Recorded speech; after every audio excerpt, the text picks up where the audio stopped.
ఈరోజు బైబిల్ మాట, యెహోవా చేతిలో రాజు హృదయము నీటి కాలువల వలె ఉన్నది.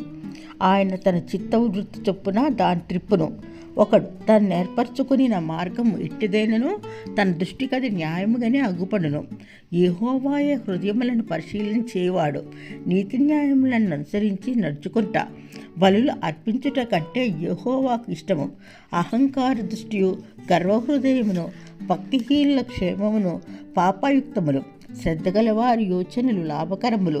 తాళిమి లేక పనిచేయువానికి నష్టమే ప్రాప్తించును. అబద్ధములాడి ధనము సంపాదించుకొనుట ఊపిరితో సాటి. దాన్ని కోరువారు మరణమును కోరుకొందురు.